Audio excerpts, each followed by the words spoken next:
Harus masuk rumah sakit? Berapa banyak biayanya? Waduh, nggak kebayang. Terus kalau misalnya dirawat di rumah sakit, bagaimana kerja saya? Kalau nggak masuk kerja, kan nggak dapat penghasilan. Aduh, makin pusing deh.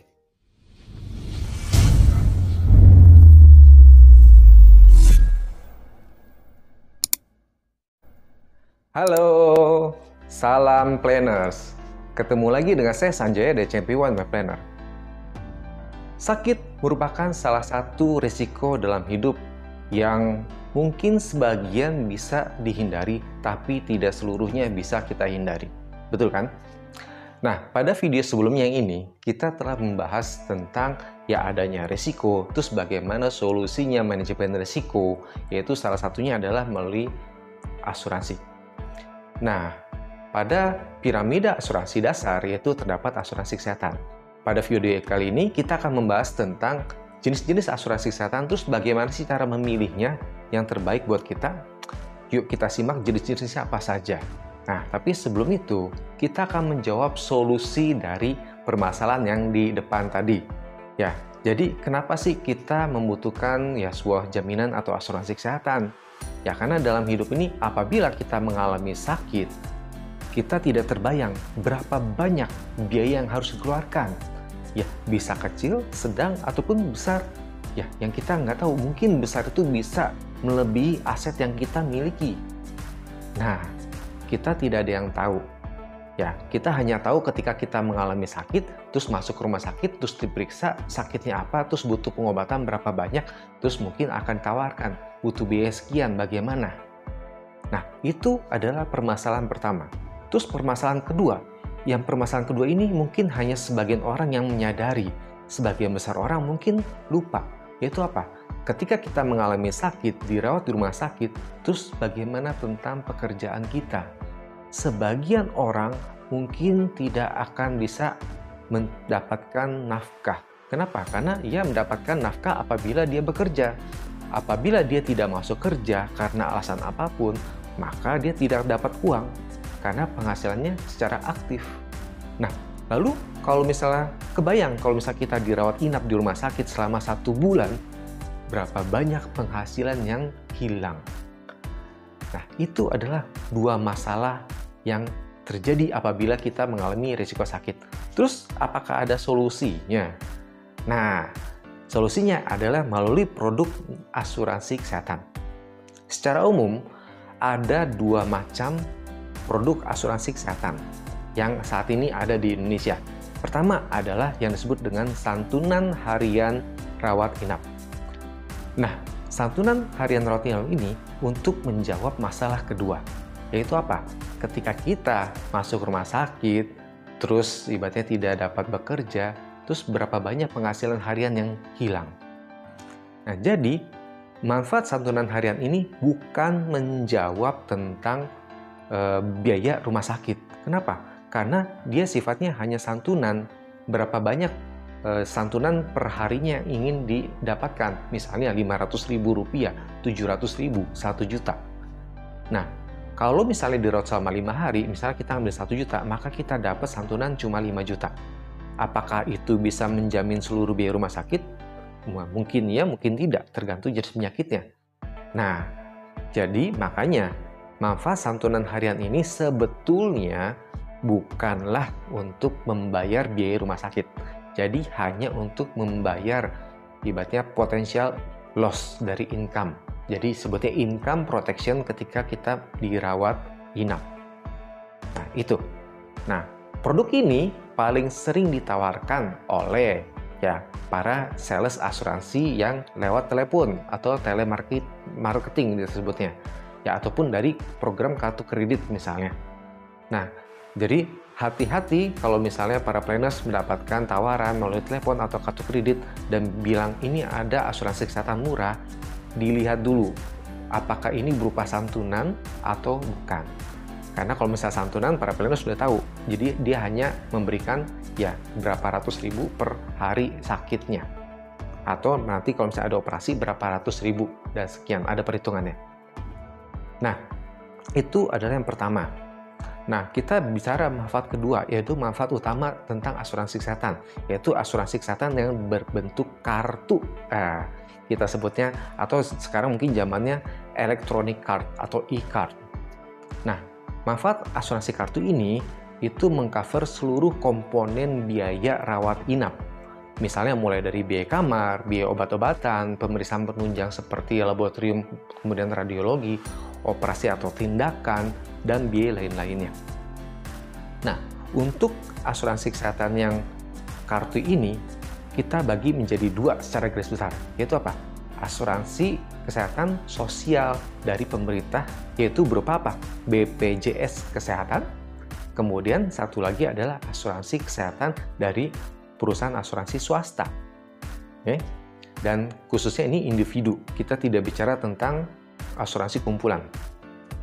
Nah, dari dua ini, tentu para planners sudah tidak asing lagi dengan yang program dari pemerintah, yaitu BPJS Kesehatan. Ya, kita lihat keuntungannya apa sih kelebihannya kita pakai BPJS Kesehatan. Yang pertama, pasti apa? Preminya murah. Kenapa murah? Karena peserta dari BPJS Kesehatan ini itu mencakup berapa ratus juta penduduk. Karena seluruh penduduk diwajibkan ikut BPJS Kesehatan. Jadi semua orang, ratusan juta orang, sekitar 250 juta orang itu saling menyisihkan atau membayar iuran per bulan sehingga menciptakan berapa triliun rupiah. Nah, dari uang ini untuk bantu bayar sakit beberapa orang yang membutuhkan. Nah, itu ada konsepnya. Jadi karena banyak pesertanya, otomatis premi murah pun tidak apa-apa karena masih bisa menutup. Nah, itu salah satu keuntungannya. Nah, bagaimana kerugiannya?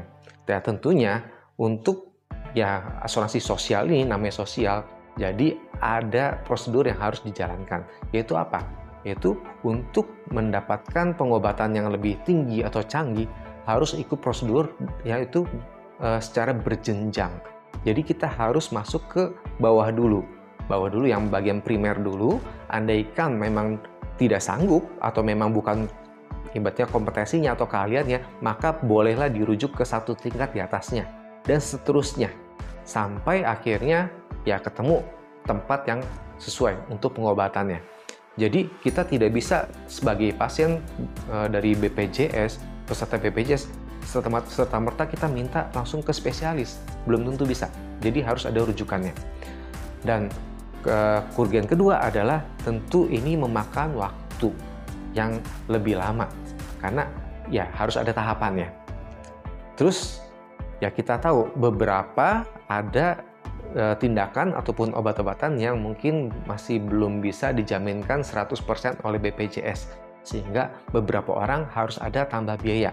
Jadi jangan lupa sisihkan uang untuk tambahan bayar kelebihan atau kekurangan dari BPJS. Jadi kita sebutnya excess claim. Nah, itu yang perlu diketahui. Nah, apakah BPJS Kesehatan ini bagus? Ya bagus, karena premi murah, tapi dari pertimbangan kekurangannya. Nah, bagaimana dengan yang kedua? Tentang asuransi kesehatan dari perusahaan asuransi swasta yang individu. Nah, untuk ini ada dua produk utama, yaitu apa? Yang pertama adalah asuransi kesehatan yang inner limit. Maksudnya apa? Asuransi kesehatan ini untuk masing-masing pos ada limit-limitnya atau plafonnya. Misalnya kamar ada plafonnya sekian. Untuk misalnya untuk tindakan operasi nanti ada plafonnya sekian. Nanti dibagi per jenis 1, 2, 3, 4 misalnya. Atau ada yang simple, ada yang kompleks dan seterusnya. Kemudian untuk misalnya obat-obatan ataupun pemeriksaan penunjang juga ada limitnya. Dan seterusnya. Itu limit per kondisi. Per peristiwa. Ada juga nanti limit per tahunnya. Nah, jadi ada batasan-batasannya. Nah, apakah keuntungannya apa sih kalau mengambil produk ini? Ya, tentu masih ada keuntungannya. Keuntungannya apa? Tentu premi untuk manfaat asuransi yang inner limit ini lebih murah dibandingkan yang satu lagi. Ya, oke. Nah, akan tapi walaupun lebih murah, nah dia setiap tahun tidak ada kenaikan. Nah, ini keuntungan berikutnya. Preminya tidak naik. Sampai kapan? Ya, sampai selama manfaatnya tidak pernah diubah. Ya. Nah, tapi kerugiannya apa? kalau misal kita tetap di sini, tidak diubah, maka kita harus ingat, setiap tahun itu biaya rumah sakit meningkat. Nah, misalnya gini, misalnya kita punya ngambil yang kamarnya 500.000 yang sekarang per malam. Mungkin misalnya hari ini kita bisa dapat yang ibaratnya sekamar berdua. Ya, sekamar berdua atau 2 bed disebutnya. Nah, apakah 2 tahun atau 3 tahun atau 5 tahun ke depan harga yang 2 bed ini masih bisa 500.000? Mungkin sudah tidak bisa lagi. Mungkin yang 500.000 itu di kelas ketiga. Ya, misalnya ada 4 bed atau 6 bed atau 5 bed. Nah, bagaimana 10 tahun lagi? Ya mungkin turun lagi dan seterusnya. Nah, apakah nyaman dengan kondisi seperti itu? Itu bahasanya dari masalah ruangan. Bagaimana tentang biaya yang di-cover? Nah, tentu biaya di-cover juga, kan dia tidak pernah berubah plafonnya. Misal obat-obatan untuk per peristiwa kondisi pas dirawat misalnya, jatahnya adalah 15 juta rupiah misalnya. Ya, kalau misalnya harga obatnya naik, ya tentu makin lama ekses klaimnya akan semakin besar. Berarti semakin besar biaya yang kita tanggung sendiri, yang ibaratnya tidak di-cover oleh asuransi karena kelebihan. Begitu pula kalau misalnya tindakan atau operasi misalnya. Misalnya tahun ini operasi usus buntu misalnya, itu 10 juta rupiah misalnya. Apakah 5 tahun lagi juga sama? Nah, pasti berbeda. Pasti ada kenaikan.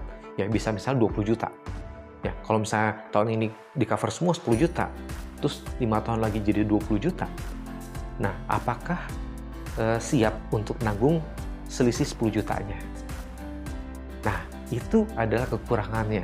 Jadi, apabila para planners memiliki manfaat asuransi kesehatan jenis ini yang inner limit, pastikan rencanakan untuk diubah, di-upgrade secara berkala. Jadi, di-review kembali, apakah saya perlu ditingkatkan manfaatnya. Dan tipsnya, tingkatkan selama masih sehat. Kenapa? Karena kalau sudah mengalami sakit, apalagi sakit tertentu yang disebutnya kronis atau parah, ya kemungkinan untuk untuk penaikan manfaat itu bisa aja ditolak. Oke? Nah, sekarang manfaat asuransi kesehatan swasta yang kedua. Ya, yang kedua ini yang paling populer untuk 5 tahun terakhir ini, yaitu apa? Yaitu manfaat asuransi kesehatan on bill atau S-charge. Masing-masing perusahaan asuransi banyak yang memiliki manfaat ini. Nah, manfaat ini, asuransi ini bagus nggak sih? Nah, kita lihat, namanya on bill. Cara kerjanya gimana? Jadi, cara kerjanya, dia dijamin. Misalnya kamar misalnya ngambil mana? Umumnya, patokannya berdasarkan bed. Mau yang 2 bed atau 1 bed yang termurah di rumah sakit itu. Nah, kalau 10 tahun lagi gimana? Ya sama. Istilahnya, yang penting berapa bed? Ya, 2 bed yang termurah atau 1 bed yang termurah. Anggap sekarang 2 bed yang termurah. Saat ini misalnya 500.000. Oke, berarti itu adalah jatah saya. Terus 10 tahun lagi ternyata kamar yang 2 bed yang termurah itu udah 1 juta rupiah. Terus bagaimana dong? Ya itu tetap merupakan jatah. Ya, ibaratnya manfaat asuransi bisa diambil. Nah, termasuk ibaratnya biaya operasi yang tadi misalnya usus buntu hari ini 10 juta rupiah. Terus 10 tahun lagi misalnya jadi 40 juta rupiah. Bagaimana dong? Apakah di-cover? Ya di-cover, karena on bill, sesuai tagihan. Dan ingat, sesuai tagihan itu harus sesuai dengan indikasi dari medis atau kesehatan dan yang standar. Nggak boleh yang di luar standar. Oke? Nah, jadi lihat gambaran ini. Terus artinya apa? Keuntungan punya produk ini apa sih? Pertama adalah asuransi ini anti inflasi. Maksudnya apa?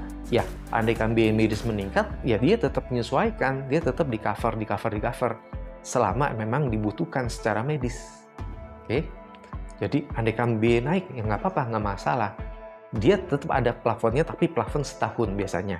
Ya, plafon setahun, tapi biasanya nilainya berkali lipat dibandingkan tadi manfaat asuransi yang pertama. Nah, itu adalah salah satu kelebihannya. Kenapa ini penting? Kenapa? Karena biaya rumah sakit itu semakin tahun semakin meningkat. Bahkan menurut dari AAJI, Asosiasi Asuransi Jiwa Indonesia, bahwa data klaim di tahun 2023 kemarin, tahun lalu, itu meningkat drastis. Bahkan melebihi dari jumlah memasukkan premi dari perusahaan asuransi. Bayangkan. Kenapa ini terjadi? Artinya apa? Artinya terjadi lonjakan klaim, lonjakan di biaya yang timbul. Nah, jadi bayangkan apabila kita tidak memiliki manfaat asuransi kesehatan yang ini, bagaimana kita membayar selisih atau excess klaim andaikan kita mengalami musibah sakit.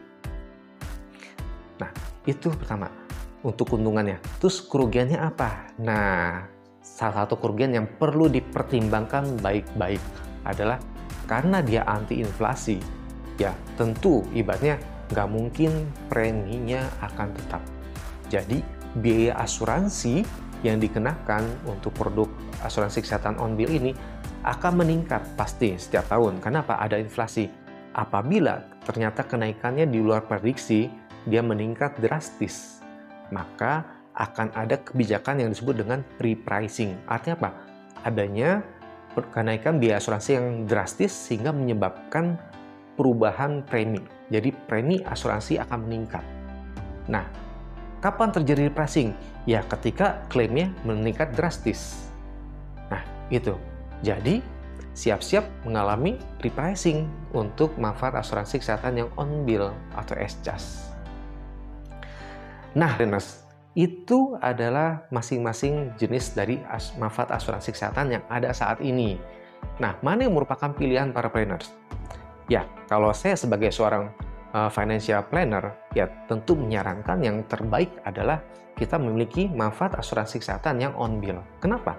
Ya, karena namanya musibah sakit, kita tidak tahu ibaratnya sakit ini butuh biaya berapa, dan kita juga tidak bisa mengantisipasi di 5 tahun ke depan atau 10 tahun ke depan terjadi lonjakan biaya medis atau tidak. Nah, yang terjadi kan kemarin 2023 lonjakannya drastis, yang mungkin ibaratnya di 5 tahun sebelumnya 2018 tidak pernah diprediksi akan seperti ini misalnya. Nah, andaikan tidak memiliki produk yang ini, maka excess claim-nya akan semakin besar. Nah, jadi para planners mau pilih mana? Nah, oke, tips saya yang terakhir adalah bagaimana cara memilihnya. Yang pertama adalah sesuaikan kebutuhan. Para planners butuh yang mana? Nah, butuh santunan harian saja atau manfaat asuransi yang mengcover seluruh komponen. Nah, kalau misalnya butuh yang seluruh komponen, maka mau pilih mana? Mau pakai BPJS Kesehatan atau pakai yang swasta? Nah, kadang-kadang ini bukan pilihan, ini bisa disandingkan, bisa digabungkan. Ya, jadi nanti konsultasikan lebih lanjut kepada ibaratnya profesional asuransi di sekitar Anda. Oke? Nah, jadi sesuaikan kebutuhannya ini, butuh yang mana. Kemudian baru sesuaikan dengan kemampuan finansial. Jangan lupa, ini yang paling penting juga. Kenapa? Karena kita berpikir untuk jangka panjang. Asuransi kesehatan untuk jangka panjang, bukan jangka pendek. Percuma apabila kita memilih produk asuransi kesehatan yang terbaik saat ini, tapi kita memaksakan diri dengan kemampuan finansial kita yang ada. Nah, terus 5 tahun lagi ternyata kita tidak bisa membayar itu misalnya. Nah, jadi sesuaikan kebutuhan dengan kemampuan. Ambillah jalan tengah. Mana yang terbaik bagi para planners. Oke, sudah temu jawabannya? Mana asuransi kesehatan yang terbaik buat para planners? Ya, silakan segera konsultasi ke profesional asuransi yang para planners percaya, konsultasikan lebih dalam, kasih tahu kebutuhan dan kemampuan finansial para planners. Oke? Nah, apabila konten ini bermanfaat, silakan di-subscribe, like, dan share ke teman-teman semua, sehingga mereka semua paham tentang jenis-jenis asuransi kesehatan dan mana yang mereka bisa pilih, dan tips untuk memilih yang terbaik buat mereka. Oke? Ya, simak terus video kami selanjutnya yang akan mungkin bahas tentang asuransi kesehatan dan asuransi yang lainnya. Oke, sampai ketemu di video selanjutnya. See you!